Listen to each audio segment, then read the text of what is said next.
Between 1525 and 1866, nearly 12.5 million Africans were captured and torn from their homelands, forced onto ships bound for the Americas.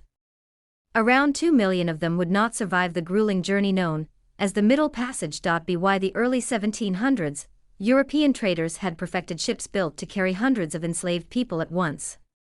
These vessels were outfitted with extra portholes for air, armed cannons to suppress uprisings, and modified lower decks packed with compartments to cram in more human cargo. Before boarding, captives at African ports were stripped of their clothing and any remaining belongings, their heads shaved to strip away identity.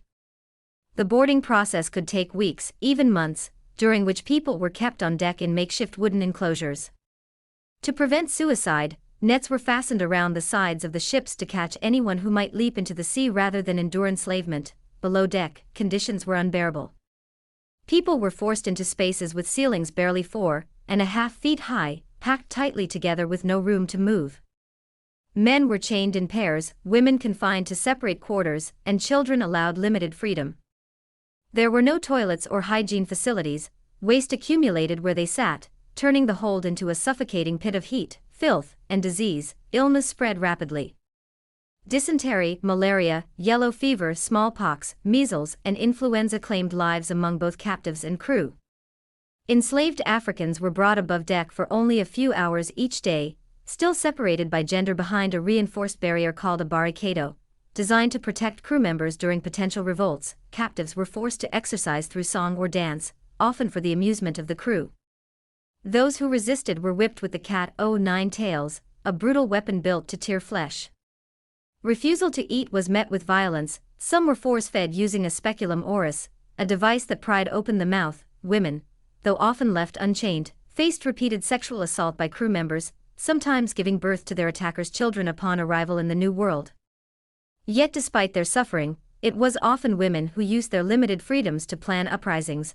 Though most revolts ended in tragedy, the cruelty of the Middle Passage came sharply into focus during the infamous 1783 court case of the slave ship Zong.